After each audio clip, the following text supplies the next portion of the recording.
Okay, so what is up, guys? Right, the Khaiza's here, and in this layout, right, in this format, in this frame-by-frame window, right? Because today we're gonna be doing a Toku talk. We haven't done these in a long time, so let's bust this out, right? Where is it? Where is it? Aha! Yeah, that's good. That's good. It's Toku time. It's Toku time, right? So, yeah, the reason why we're doing some Toku talks now is because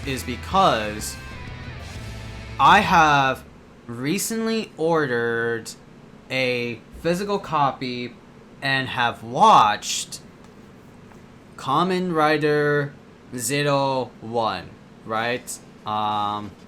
Sponsor provided to you by Tokusatsu, by the Shout Factory, right? I don't think they say it in the front cover of this DVD, but Shout Factory right here. Tokusatsu, a sub-branch of Shout Factory, like a online streaming service where you can watch like television, movies, etc. Tokusatsu recently, by popular demand, got like the green light for Kamen Rider Zero-One and actually made a North American physical 8 discs? Yeah, 8 Blu-ray set of the titular Kamen Rider series and its titular Kamen Rider series and the Reiwa season Zero-One, right? The first Reiwa season of Kamen Rider, right? And albeit this is not like anything new or anything, very hype delivering, right? Because Zero-One came out in 2019, right? And ended in like 2020 because the one after Zero-One was Saber, and I pretty much did a review on Kamen Rider Saber not too long back, and now we're in Kamen Rider Revise territory. And right now in Revise, things are like 60% done. Right now we're in May. Right now we're in May, and usually there's a new Kamen Rider every fall. So Revise will be like almost up. Pretty sure the final episodes will be like in August or some shit like that. So we're pretty much there from finishing Revise, and I can't wait to review Revise when that shit happens, right? So what we're going to be doing is reviewing Zero-One because, I feel like I haven't done Zero-One. That was like at a time where I was just focused on like fighting games, and I didn't think of like the idea of doing Tokusatsu at that time. But now I've like incorporated that into like my persona, into the stream, so I feel like, I want to order this copy, and I want to order this physical copy of the 8 disc Blu-ray set, and just have like a good old time just like watching it, because I remember having like, I didn't have a bad time with Zero-One. I was just more like, the OCD centric of just like watching episodes like every week when Revise would Zero-One would come on in North American Toku platforms like Toku.fun or like some of the more sketchy websites to get like high graphic fidelity Kamen Rider episodes like kissasian.sh. Y'all know, I'm not the only one, y'all know. But Kamen Rider Zero-One, I remember, was a fantastic series. Just as like a rewatch. I didn't have as much, hypeness when I first watched it, but now like I just like rewatched the entire series from beginning to end in the span of like 4 days. This was just like me passively watching it because I know what happens from episode 1 to like episode finale. And of course, there's like a movie for it because that's Kamen Rider. It's always like a 45 to 50 episode limit, and then there's like a few like movies that intersect with the main plot of the Kamen Rider season, and then of course there's like a standalone one, but we'll get to that in a bit, right? But I've rewatched everything of Zero-One, so my ideas and opinions are still fresh in my head, right? And my opinion, my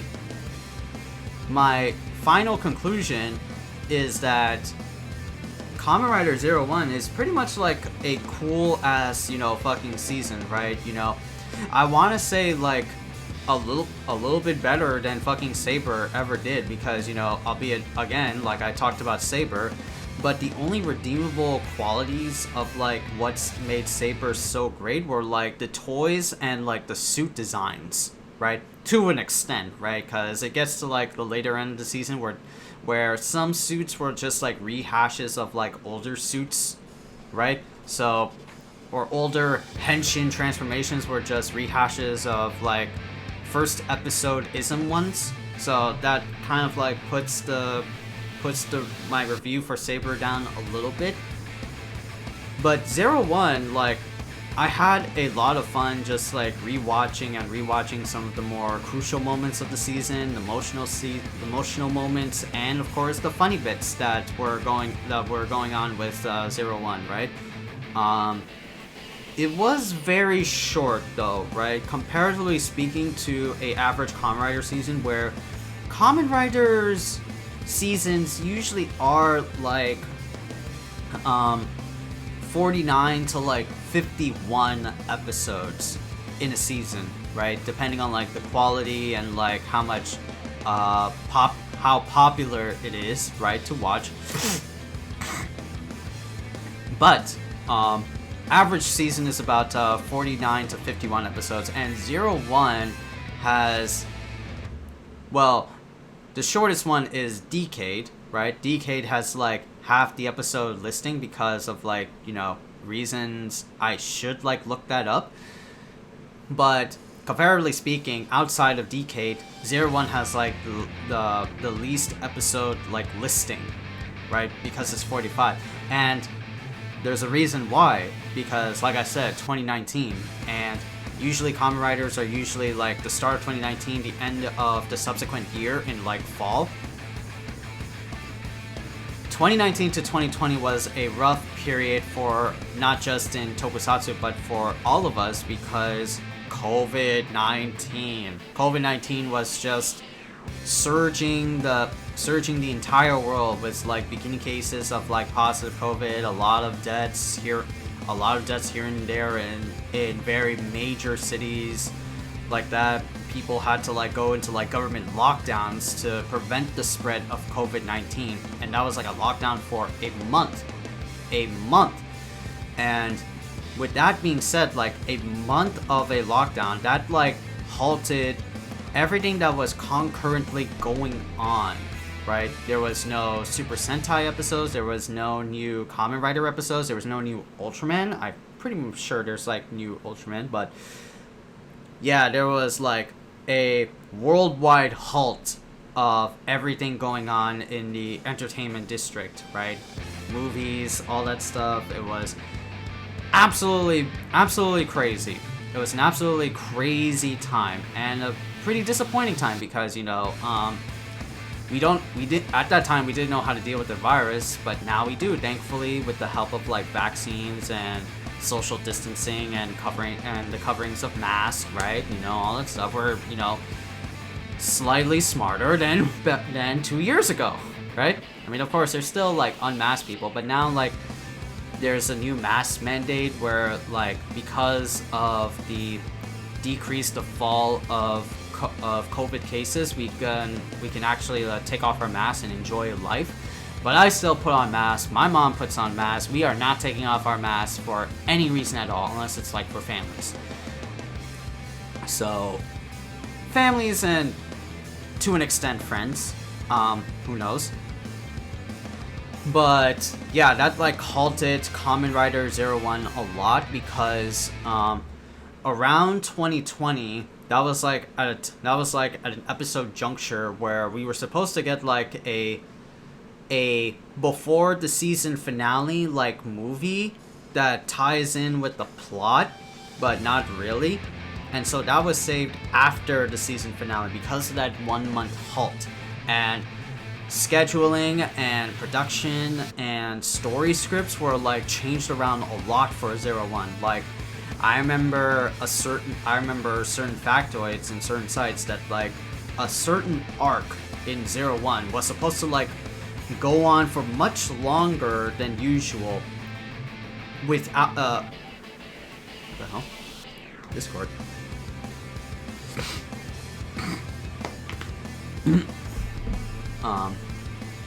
It was supposed to like go on for much longer than needed to because of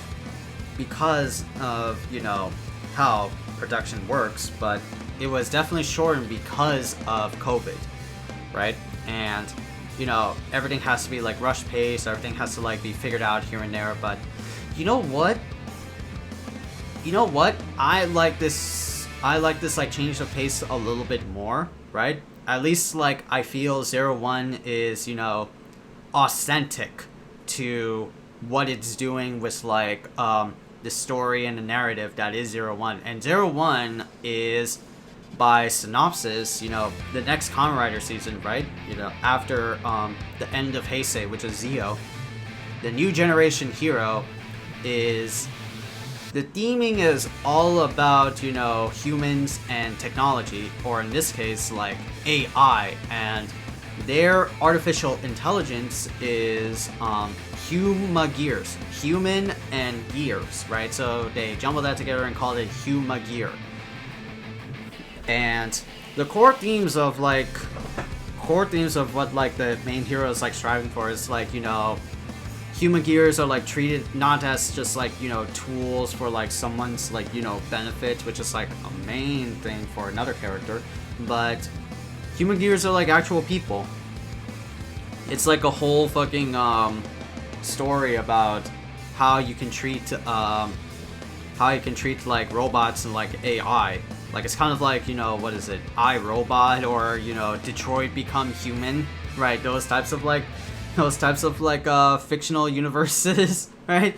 So it pretty much plays along, you know, those like thematics, right? And it plays it off super fucking well, right? I like the set pieces, I like the message that it brings, even though very basic rhetoric, right? You know, humans and Humagears, right? All that stuff. Humanity needs to be exterminated, like all that shit. I kind of liked it a little bit more than like the constant rhetoric that was in like Saber, right? You know, again, I like Saber's designs, I like Saber's deluxe toys, but I don't really much care for the story that is, you know, Kamen Rider Saber, right? Like, I just like fell off. Like, what the fuck are you guys like spoon feeding me here for, right? I get it, right? The world needs to be saved, and like 90% of the cast of Saber just talks about, you know, either like friends or like, you know, want to like save the world. Like, I get it. And what's funny enough is that Saber was originally supposed to be like, you know, the wandering samurai type of like storytelling. Like the main dude, Kamiyama Toma, the red flame swordsman, was supposed to be like this nomadic wanderer, and he encounters all the different samurai as going through this journey until the final boss, which is Stortius. But then the story changes to be like this like pansy ass, you know, bookshop owner, and he just like have this lovey-dovey friendship with like his friends and his comrades, and he just sells books and he just like does all this shit and saves the world. Like, calm the fuck on, man. That's so lame, right? That's so hokey, right? I didn't want to, like, listen into, like, all that, right? And I've watched Saber, like, 2 times. One time as it was premiering, and then the second time with my cousins, which we finished. But even then, it was like, I'm pretty sure my cousins enjoyed it, but I was like, nah, dude, I don't really like this, like, Kamen Rider season. It's so dumb. Like, I would have preferred the original draft version of Kamen Rider Saber more than, like, the actual finalized version. It's crazy. It's crazy. But we got what we've been, like, we've been dealt the cards that we have been, like, dealt with, sort of shit. And I just, like, oh my god. Come on, man. But that's Saber, right? Zero-One does, like, an excellent job in, like, using the rhetoric of fucking humans and human gears, like, humans and AI, but does it, like, well, and, like, and, like, entices you. It, like, draws you in. Like, I like the characters, I like the story, I like the different relationships that characters have here and there. I overall liked everything that is in Zero-One, right? And now that we talked, like, overview, let's get to, like, the, you know, the spoilers territory. But, you know, again, right, Kamen Rider Zero-One is out as a 8-disc Blu-ray, so you can get it now at, like, the low price of... How much did I buy it for? I think, like, $40. $40 is a not bad steal, comparatively speaking. So, if you are a big Kamen Rider head like I am, or a Toku, like, lover like I am, go get this copy. It is made with the approval consent by Toei. Well, how would I word this, right?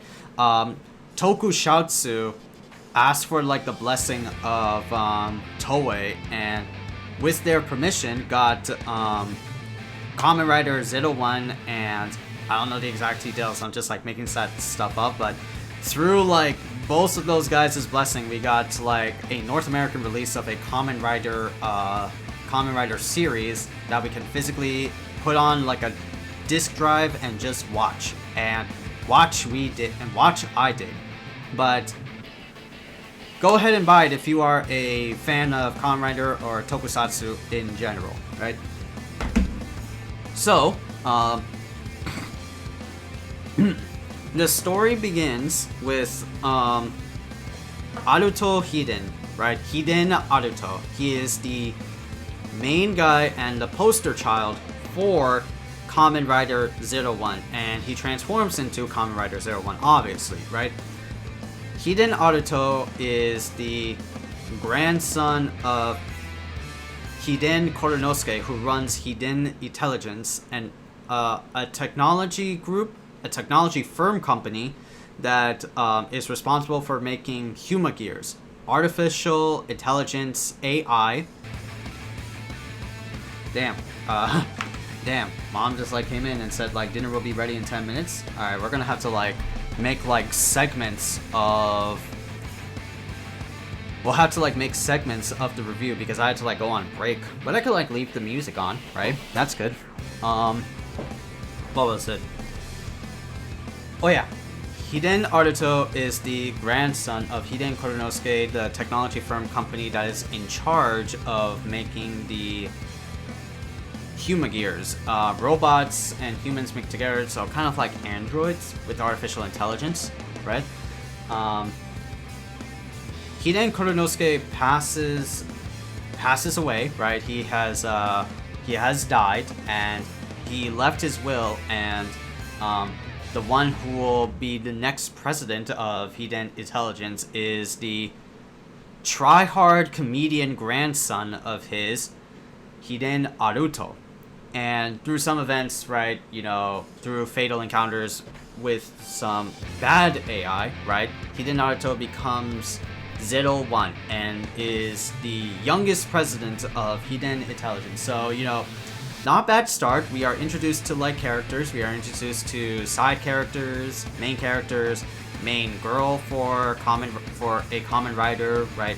We are given a tease of the villain group of Kamen Rider Zero-One, who are called metsubojinrai.net, and they are like a terrorist group, which, you know, as the story goes along, I thought they were like humans, but wrong. They are actually evil humagears, right? They have just been reprogrammed by a malignant AI called Ark, right? So that's like the enemy organization that Hiden Haruto faces, is Metsubo Jinrai, a very holy terrorist organization that worships Ark, as his message spreads that, you know, destroy all humanity, right? Robots should rule and dominate the world. So we are introduced to that, and as the series goes along, we are introduced to more characters, right? Not only from the hero side, but also the villain side. So hero side, we get introduced to our secondary rider, Fuwa Isamu. Fuwa Isamu, who is this like commander of the security task force. Is it military task force called AIMS, right? And AIMS provides them with like weaponry and military technology that helps them fight against the berserk humagears, right? And AIMS, with the help of an unknown at the time technology firm, develops the second henshin device called the Shot Riser, and with the Shot Riser, Fuwa Isamu transforms into Kamen Rider Vulcan, and subsequently his other partner from AIMS, right, transforms into a Kamen Rider as well, a female Kamen Rider Valkyrie, right? So these are like the heroes: Zero-One, Vulcan, and Valkyrie. For the hero side, we get Kamen Rider Jin and Horobi. Okay, that makes sense. I thought it would be like something else. I thought that would have been something else. Okay, but it's Kamen Rider Jin and Kamen Rider Horobi as like the main antagonist riders, right? And we'll see them as the series goes on by, but you know, this is kind of new to a Kamen Rider season, is that we get you know how like Kamen Rider seasons, they usually have like the main rider, and after like a standard 15 or 17 episodes later, we get like a power-up, or more or less like secondary and tertiary riders. Reiwa season just like, you know, throws the introductions of riders right off the bat. We got our main rider, we got our secondary rider, we got our third rider, and we got our antagonist riders. So this is kind of like, albeit, you know, past seasons have already done this, right? But this is just like a very dial the dial up to like 1,000 for Kamen Rider Ryuki. You know, where Ryuki is like a rider war, and the main hero battles all the other riders that are vying for survival, right? They have to like survive in order to win the mirror dimension game or some shit like that. We get like not only riders but also power-ups early on in the season. Like Zero-One and Vulcan gets power-ups later on in the season via deluxe toys called Progrise Keys, right? And Progrise Keys are like these like cool little like key cards that you use to insert like the driver devices. Like it's a very like kind of like a professional way of like doing it, because the whole motif is about, you know, technology firms and all that stuff.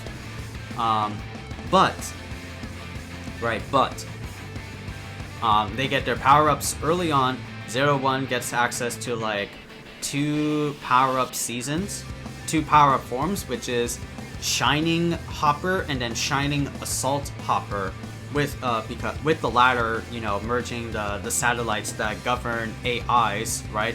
One is the malignant AI Ark, which we talked about, and then the satellite one that hovers around Earth called Zaya.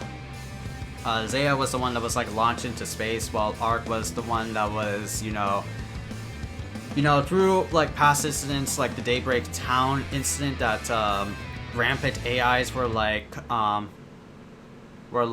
rampaging through the city and submerged the city underwater, and so Ark stays underground.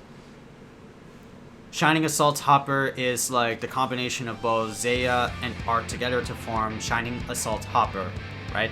So that's like the power-up forms for Zero-One, and then of course this is all through like plot reasons, right? Because at that point where they get those like progress keys, you know, the main antagonist group, Jin and Horobi, starts to develop like, you know, well, one of them, Jin, develops like singularity, or like, you know, what's like individuality. Like they know that they're not, you know, they know that they are developing like human consciousness, some sort of shit like that.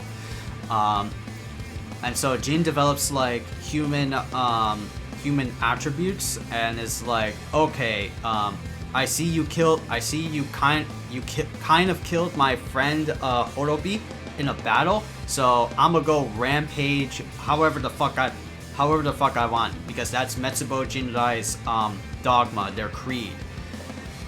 And what was it? Oh, and in the ensuing battle, Jin injures the main girl, who is like the secretary of President Hiden Aruto, Izu. She is also a Humagear, right? But is, of course, you know, the secretary. And she gets like injured in battle and has to be treated under the care of Zaya. And so what happens after is that Hiden Aruto battles Jin and defeats him. And we never see Jin after like some episodes. Then comes... That was like the first arc, which is the Metsubo Jinrai arc, which is like Kamen Rider Zero-One and others battle Metsubo Jinrai, which is Jin and Horobi. And we also get like a third antagonist rider by the name of Ikazuchi. And that is from another Humagear turned evil via like bad AI programming called Raiden Uchirayo Raiden, right? And he becomes Ikazuchi, and we don't get to see him until like later on. But that was like the end of the Metsubo Jinrai arc. And they're like, how many arcs are there in Zero-One? 1, 2, 3, 4. There are 4 arcs in Kamen Rider Zero-One, and each having like their own impact, right? And so we get into the segue of the next arc that will take place, which is the work battle arc.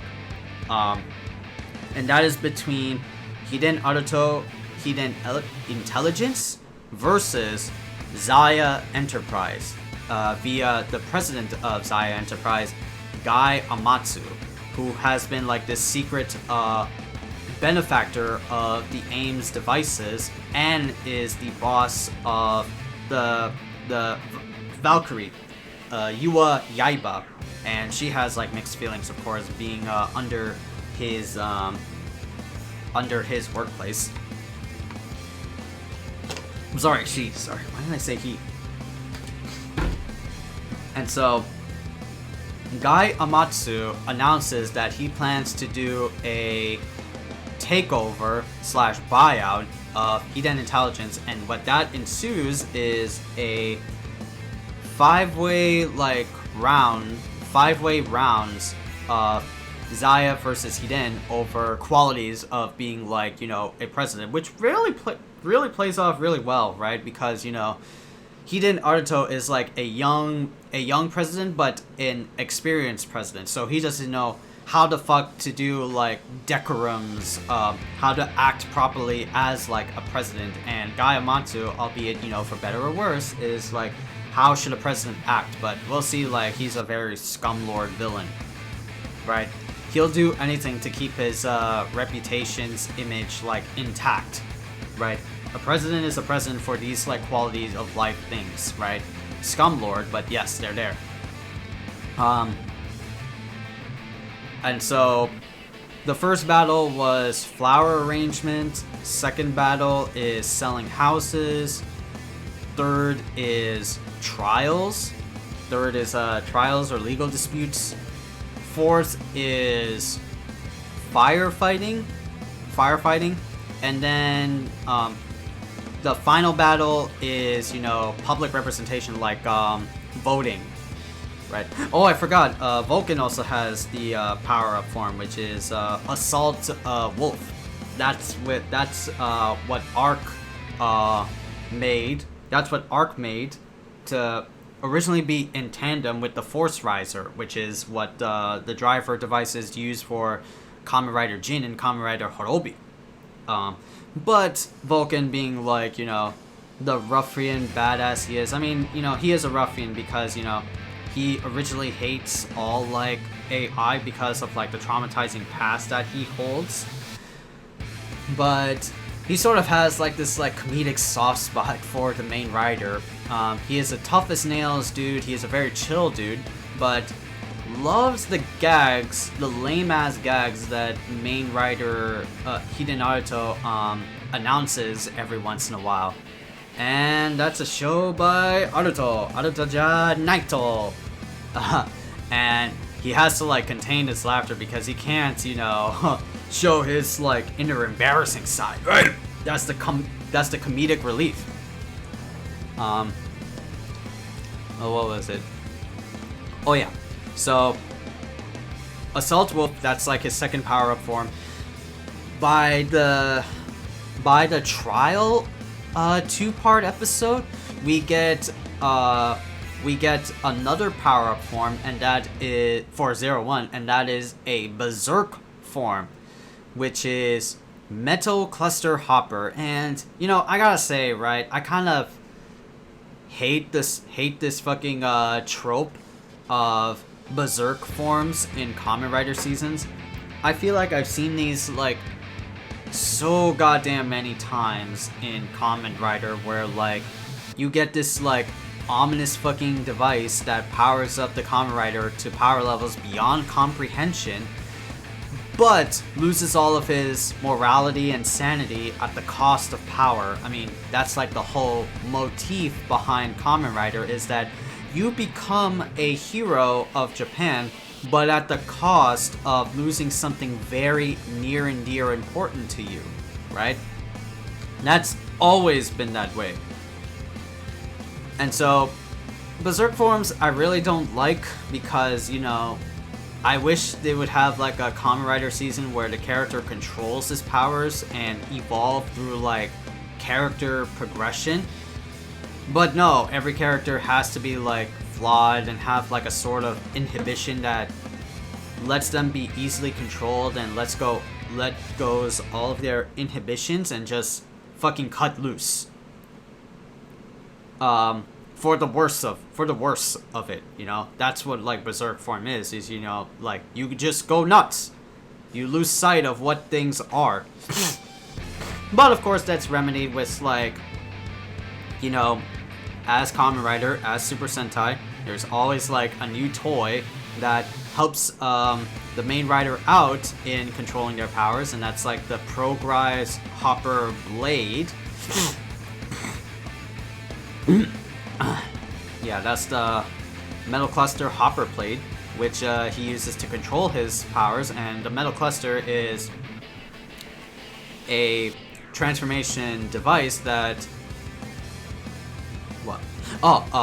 is made by the design of Gayamatsu, who originally created Ark.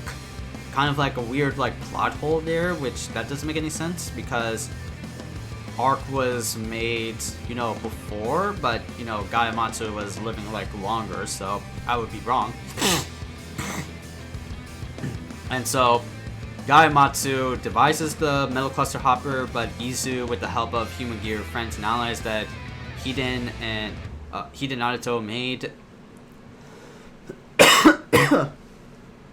They make the Progrise Hopper Blade and defeat Gaiamatsu in multiple occasions, right?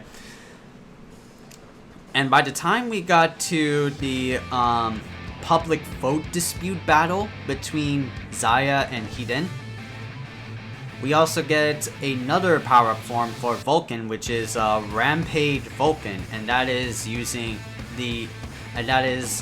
incorporates all of like the Progrise key data, animal data, into like one, and Vulcan becomes Rampage Vulcan. And we also get another form for Valkyrie, which is Fighting Jackal, where she uses like a different henshin belt instead of the shot riser. She uses like the raid riser. That's like using like the Progrise key, just like jamming it in, and just like you go for a transformation. But yeah, like a lot of different power-ups, a lot of different forms, a lot of different like plot points here and there, right? Of course, Yaiba being like conflicted of like, you know, the shady shit that Zaya does and how malicious Guy Amatsu is, and how Hiden Aruto and Hiden Intelligence just wants to keep the company alive and intact, and also help AI robots everywhere, because that's Hiden Aruto's dream, is to like make the world a better place for not only humans but also AI, and to bridge the gap between humans and AI, because they're like people to Hiden Naruto, outside of like the nuts and bolts that make them, but they are people to the main rider. Oh, we were done with the public vote thing, right? We got the public vote arc for Kamen Rider Zero-One ended with Zaya's buying of Hiden Intelligence. So Hiden Intelligence is no more, it's all belonged into Zaya Enterprise.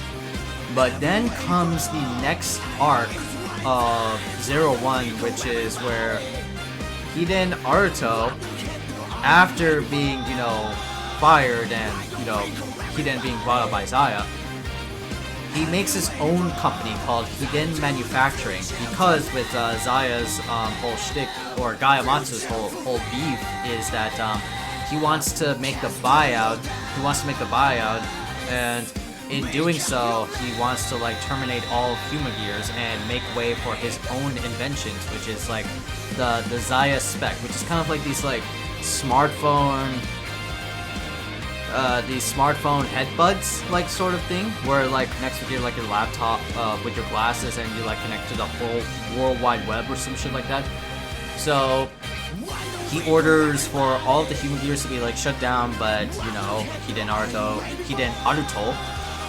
being, you know, the compassionate person to not only humans but also AI as well, he makes his own company called Hiden Manufacturing, and he makes his own firm that is designated with the task of rebuilding and restarting all of like the Humagears as per like a client's request. So we see like a tennis instructor Humagear, we see a model Humagear, we see like a manga artist Humagear. So we have all sorts of like different personalities for the Humagears, and all within the different story like perspectives, right?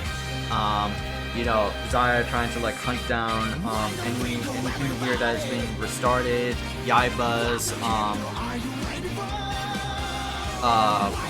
what would we call it? Yaiba's undecisive nature, because she considers herself not a tool, she's a useful asset to Zaya, but it's still like a tool nonetheless.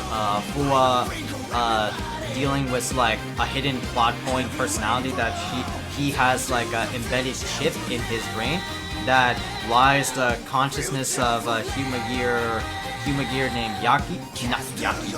Naki, who is also like a member of Metsubo Jinrai,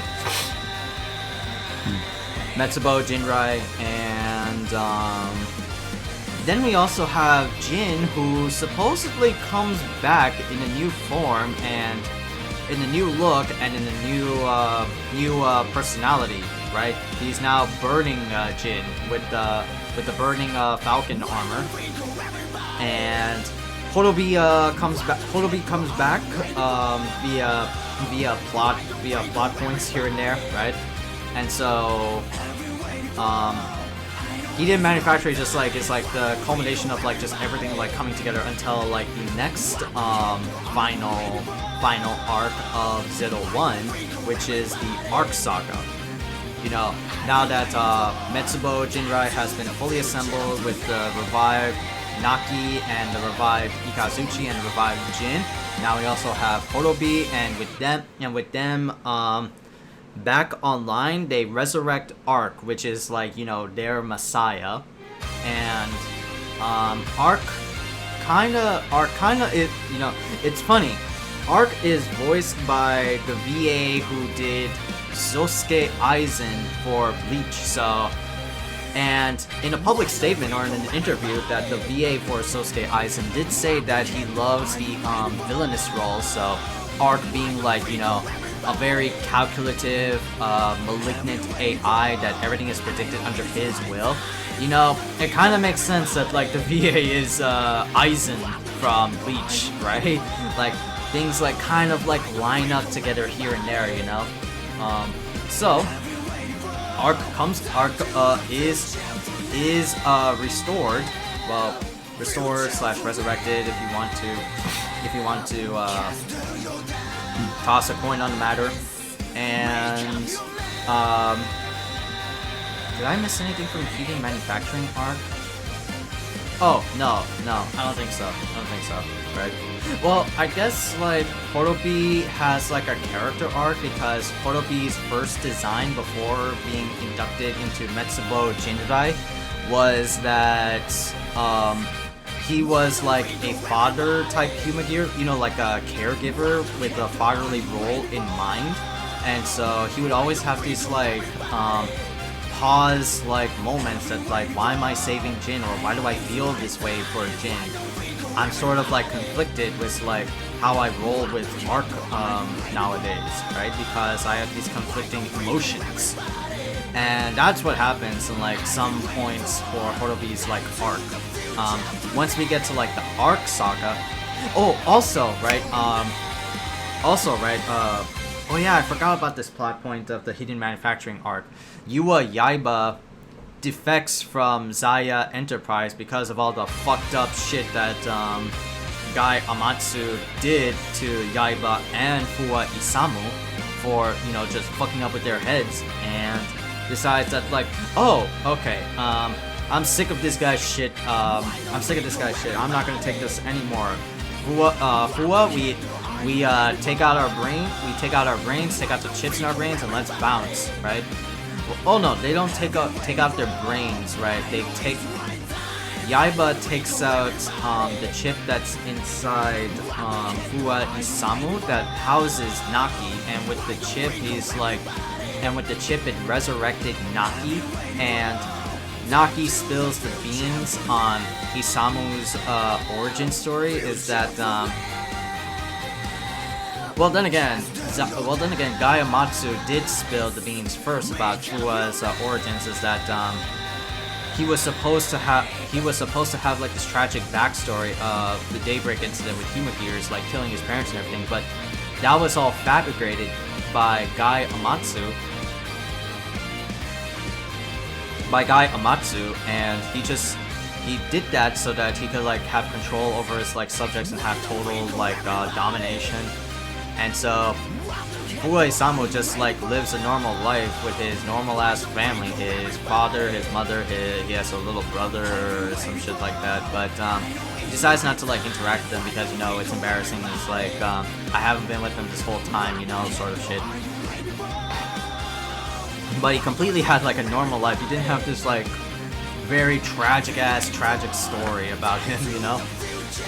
And so I don't think I've missed anything on the Hidden Manufacturing arc, so now we can go to the Ark Saga. So, the Ark Saga of KOF, wow, I'm thinking like KOF 15 all of a sudden, damn.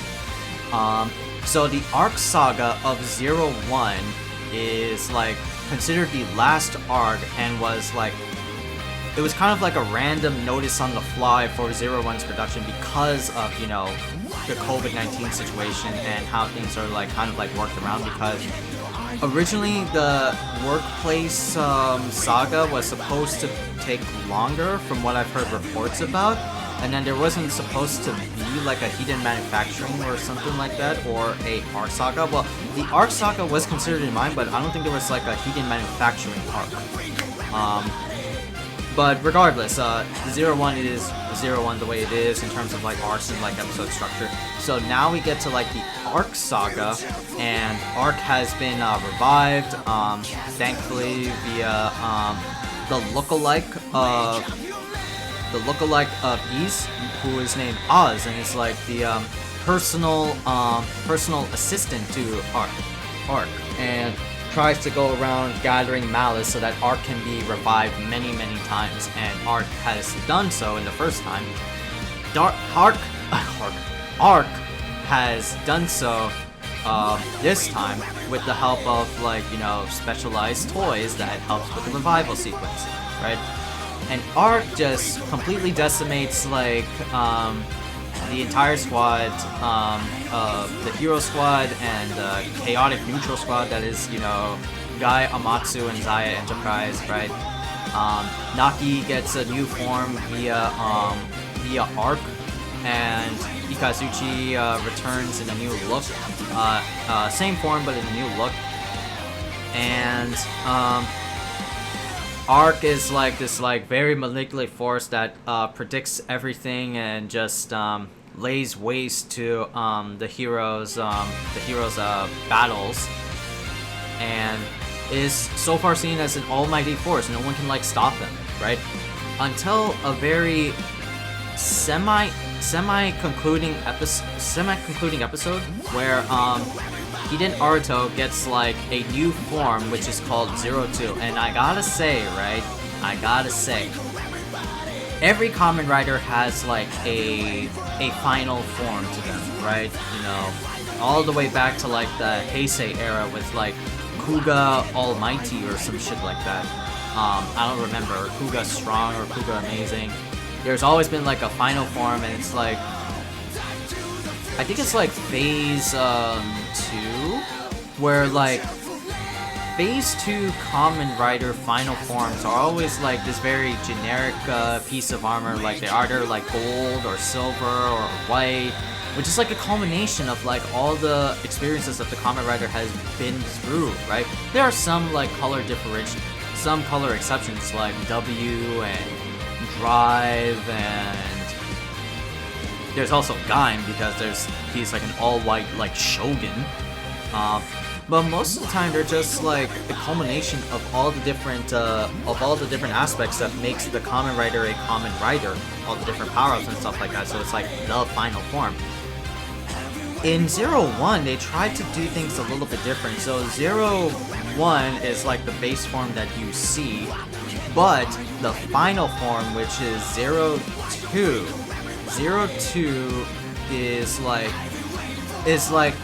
the very same nuances of like the first form of Zero-One, but with like red gauntlets and like a change in the visor. Overall, almost 80% of the suit is the same, but like the 20% is like different. And you know, I was a little bit at first miffed about that because it's not like the very fantastical like gold or silver or like diamond final form pieces that are in past Riders.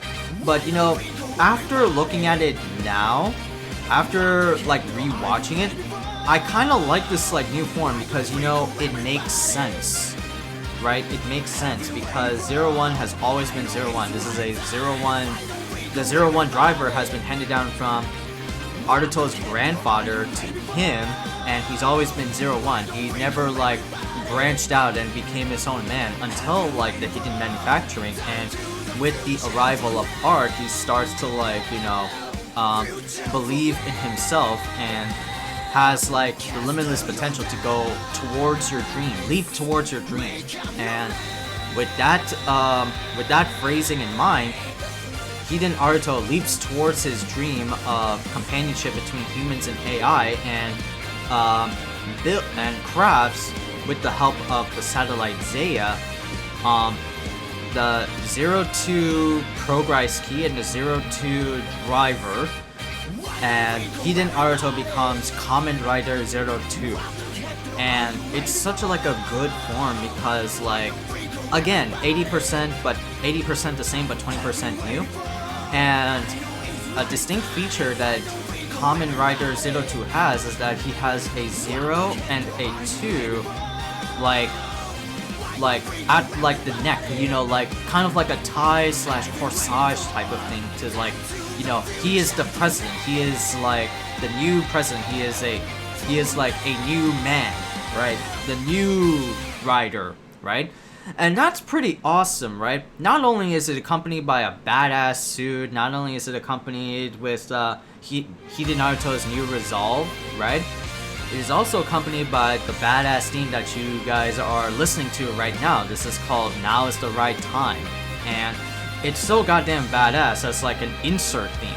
It's all English, there's no Japanese, dialect here and there. It's completely hype as fuck. It's very inspirational. I love it. And that's what Hiden Naruto uses to take down Ark and overpowers Ark. But Ark being a self-reviving asshole through violent morals and beliefs that as long as there's human malice, Ark will always revive, right?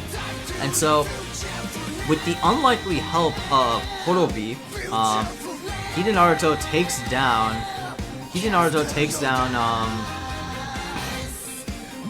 Ark once and for all. However, Horobi has different plans that he wants to break out of on his own. He will no longer be affiliated with Ark because of conflicting emotions that are rising with him. He's slightly approaching the point of singularity, but at the very end. And what happens is that Horobi plans to take Ark's message and incorporate them on his own. Humans are so bad that we gotta dominate them somehow. And in doing so, right? And in doing so, Horobi reluctantly, though not of any ill intent, he still has hesitation, destroys Is, right? Because Is what got a prediction, a foreboding event from Oz that if they continue fighting, Ark will grow more stronger and stronger. And Is gets alerted by that, tries to tell Horobi to stop all this bullshit fighting, it's not worth it, but Horobi has to be committed, he is a stubborn fuckface, right? And so he shoots down Is, and Hiden Naruto is devastated. And he is driven to the point of anger and revenge and despair. And in that moment, Oz comes in and hands him the Ark 1 driver and the Ark 1 progress key, and Hiden Naruto becomes Ark. Though not reluctantly, though not by a free will of choice, right? Because of, Horobi's actions, right? Horobi just decides to hey, I'm committed through this resolve through and through. I'm not gonna let anybody tell me anything else. So get out of my way or you'll be destroyed. And destroyed is that she did. Out of stubbornness, but again, Horobi feels hesitation. And from that action resulted in Hiden Naruto becoming one with Ark. And Naruto just lays waste to wherever he's in, because he becomes so powerful because of revenge and despair. And even his homeboys Yaiba and Fuwa and Amatsu try to get over it, but he is at the point of no return. And what the more persuasive help, even though he tried, right, was Fuo Isamu, because he was like that guy that kind of likes Hide Naruto because, you know, his bad jokes, which he finds like adorable and cute and laughable, tries to help him out because he sees like the true nature of Hide Naruto is just this like nice guy trying to do nice things in a world where everything is just like, oh, I'm going to use you as a tool. There's always these like hidden secrets that you guys have, right? Especially with like his teammate Yaiba, because Yaiba's whole shtick was like, she's been like keeping secrets. She's being like secretive with his friend until it took like an AI bot made by Naruto to get her snap out of it. Yeah, like, you guys should be friends. Stop all this bullshit penny picking. And so, near the very end, right? In all of like that rage and malice that Naruto feels, he decides to kill Horobi for destroying his like one and only, like, feels like one and only friend. But Jin saves Horobi and sacrifices himself as like Naruto does like a rider kick, but destroys Jin in the process, and Horobi now feels more validated but full of malice because, you know, Horobi again was designed to be a father in mind, like a father Humagear in mind, and he considers Jin his son. So when he sees Jin destroyed, he gets so angry that he becomes overwhelmed by Ark and becomes like another Ark. Which is like, Ark is no longer just like this one single entity, but Oz has made like different like Ark 1 progress keys so that more Arks can be made. It's like Ark is not just a singular entity. It is just the like over-encompassing presence. Like Ark is malice. Ark is evil. It's not just dignified as like this like one person or one like thing. It's just this like concept, which I kind of like, you know. Like, that's kind of like different from the Kamen Riders I've seen, where there's always like this like one general bad guy that looms over everything. But and it was originally the idea of like Zero-One, I believe, to have like a singular entity, which like Ark would be like the main bad guy, but I think they like changed that, which for the better, right? Ark is just like a singular entity. Ark is like, not singular, sorry. Ark is like a shroud of evil, a shroud of darkness. Ark is like, you know, a concept that like easily plug into like anybody's mind, human or Humagear, and that's really cool. I like that as a villain, right? Albeit hokey as it is, but I like that. And so, what else, right? And so Horobi gets like another form, which is called, oh right, also Vulcan Fuo Isamu gets like another form with the help of Naki, right? Because Naki gets like his own form, which is from the Japanese wolf progress key. But then Fuo uses the progress key on his shot riser and becomes also a Vulcan, because Naki, you know, because of the events of heating manufacturing, right? He decides to like have his dream of his own, but is still like loyal to Ark. But he wants to have dreams first and foremost in his mind, right? Humagears for the win, right? He's a follower of Humagears, and he gets like this like badass moment, which I really give like props to. That's like some good shit. But anyway, right? Horobi gets like a new form called Ark Scorpion, which is like he gets his like own driver with a custom decal that is representative of Ark, and like becomes Ark Scorpion, and that's really cool. I like that. And so Naruto and Horobi battled out conflicts of ideals, conflicts of emotions, right? And so the battle has been decided by Naruto winning on the top, and overcoming the malice that is despair and grief and revenge, and you know, just moves on with his life. And so no more no more arcs are made. Everybody's doing their own thing, right? Horobi becomes like a bad man. So long as there's Ark, I will be there to vanquish them, and so is Jin. Like, they're like the Batman Robin. Fuwa Isamu is like a hero for hire.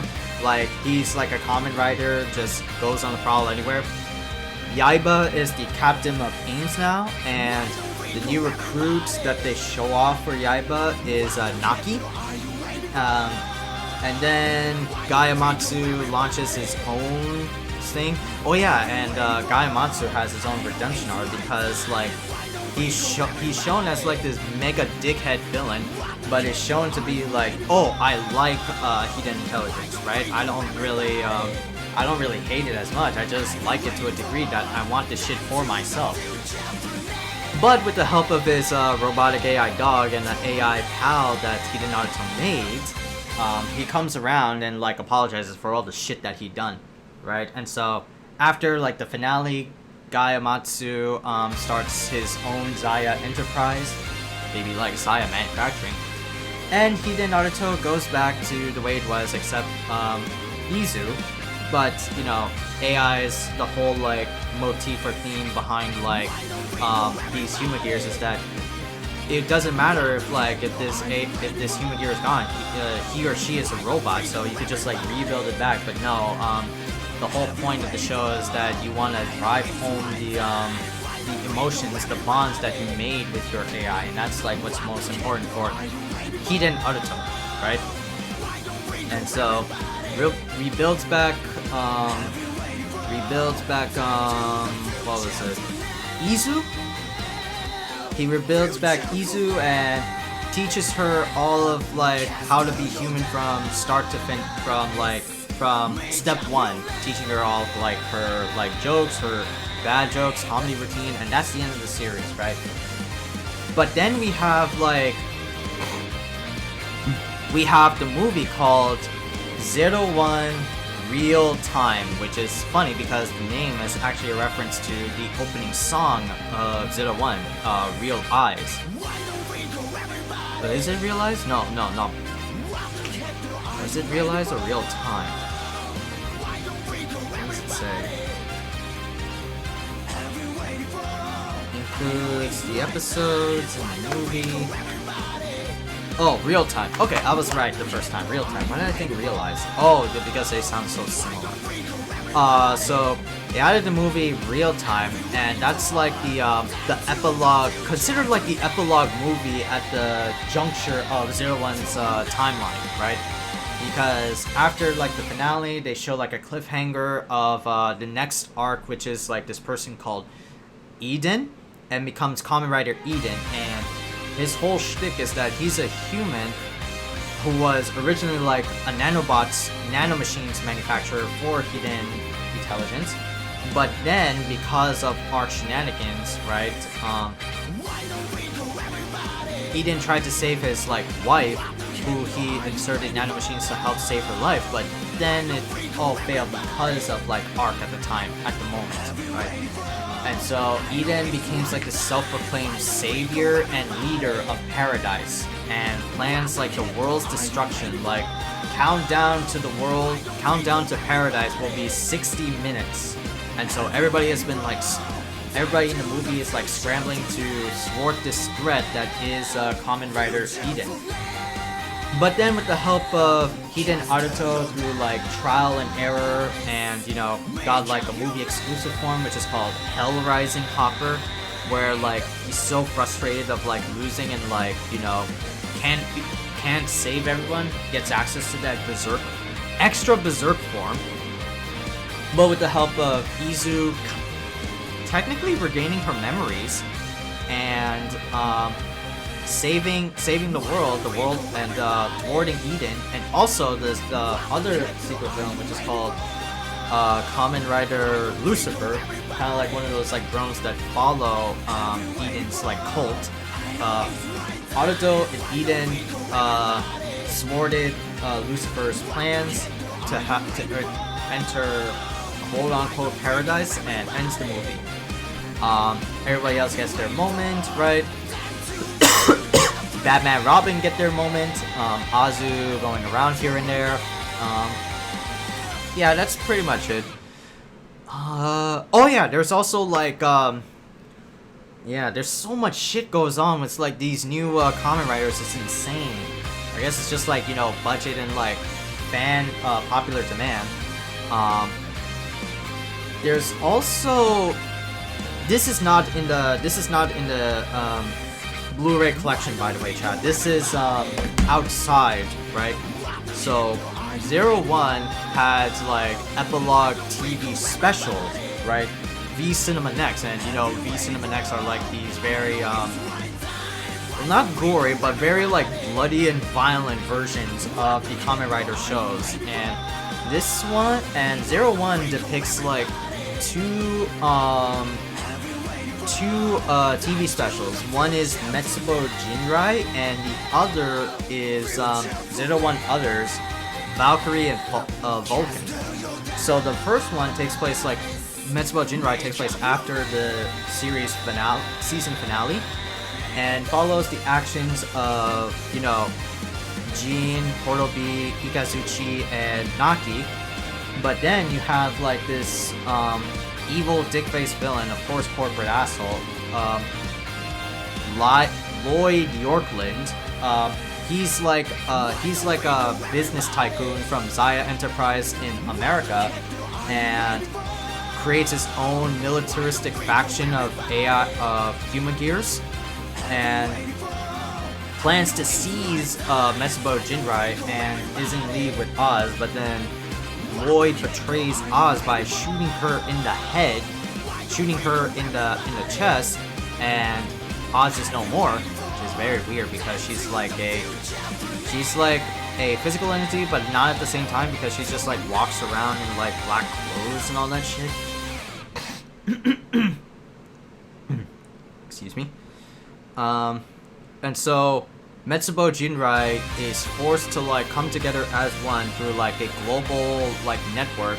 And then they form like the Metsubo Jinrai driver and the key, and then they become Metsubo Jinrai, which is like this yet another, I feel like, a berserk form for Metsubo Jinrai, and kills Ian Yorkland and is an out-of-control, like, menace to society. And that's the end of Metsubo Jinrai. And oh, and Zero-One Others is like the sequel to Metsubo Jinrai. So Metsubo Jinrai running around causing chaos, and it's all up to Kamen Rider Vulcan and Valkyrie, right? So we get a little bit of a backstory for Kamen Rider Valkyrie, which she was like this like college student, like being taught by this like professor, and like, you know, what is the right thing and what is the wrong thing. She still has that to this day. Like, really? Come on now. And then Vulcan, you know, powerless to like stop them, tries to seek out whatever ways possible to stop Metsubo Jinrai through his own means, through his own rules.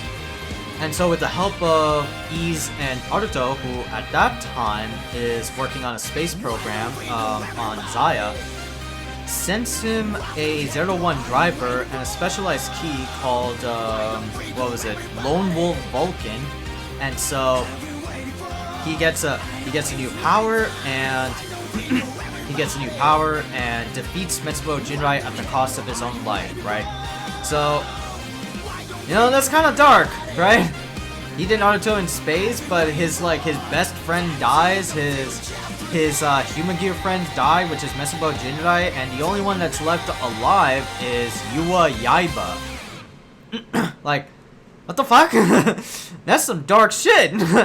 But anyway, but that's Kamen Rider Zero-One, all in all through. There is like another movie, right, which is like a crossover with ZO, the previous Kamen Rider before Zero-One, but that's some like time convoluted horseshit, which, you know, it gives a little bit more back lore to like how the Daybreak incident happened.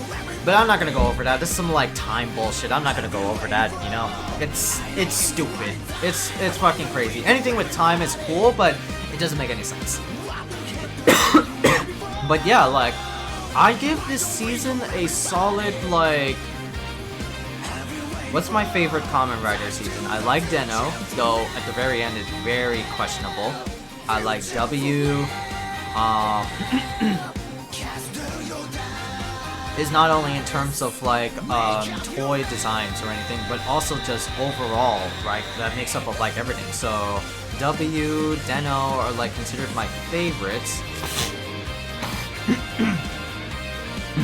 Excuse me. I kind of like Build, not gonna lie. Build was a really fun season to watch.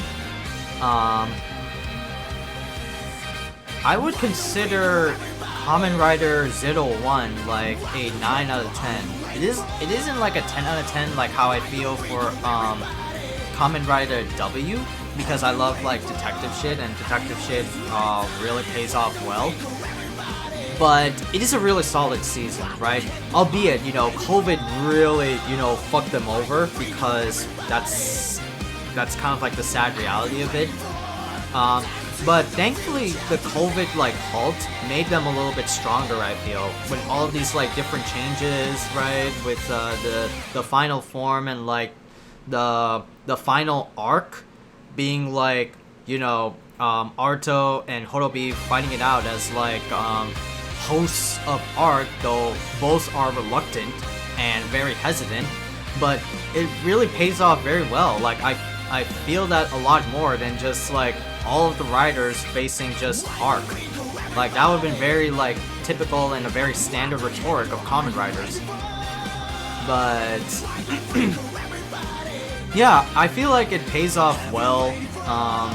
It's definitely got some like cool toy designs, right? Everybody's got that one. This season, I feel like at the start of the Reiwa was the most like toy potential there is, right? Because you know, you have like the Zero-One driver, you have the Shot Riser, Force Riser, Braid Riser, then there's the 1000 driver, which that's how Gayamatsu becomes a rider, right?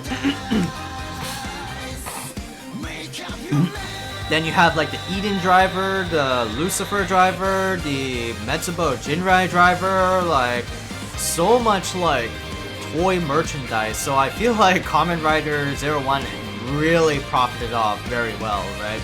It had a good like simple design, it had cool like toys and like motifs, right? It had cool swords, and it had cool like swords and like guns and blasters and gimmicks. There's also like really cool swords to like look at. Oh my god, like, no shit, right? When I was rewatching Zero-One, I had like the idea to buy the Zero-One driver.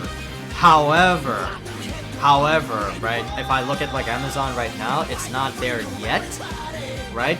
It said it will be available on like December 12th, 2022, so I'm like, I'm not waiting that long, man. I mean, like, I could save up, but I'm not waiting that long. But it's like a popular Henshin belt. Like, I want to get it, right? I want to like find some other places where I can get it. The Progress keys could look really cool. They're very, very interesting, right? I especially love like the weapons in this season, right? Not just like the Progress key, but like Progress not Progress Hopper Blade, right, which I mentioned earlier.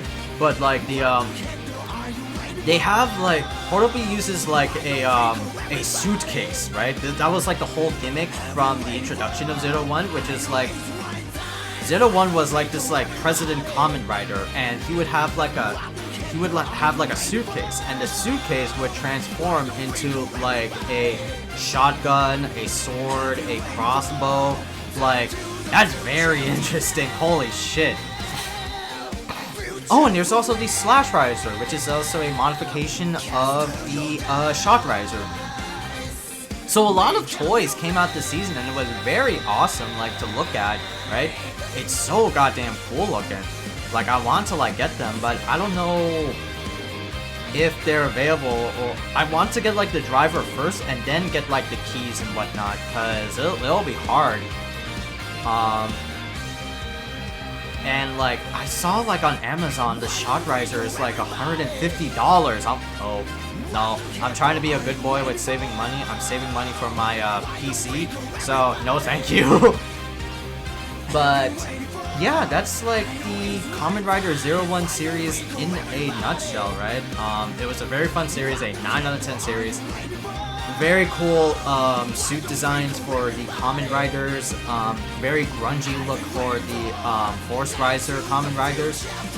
Stellar looks for the Zero-One drivers, and of course, you know, the Shock Risers. Though I don't feel much for like the Rampage Vulcan suit, it's kind of like meh.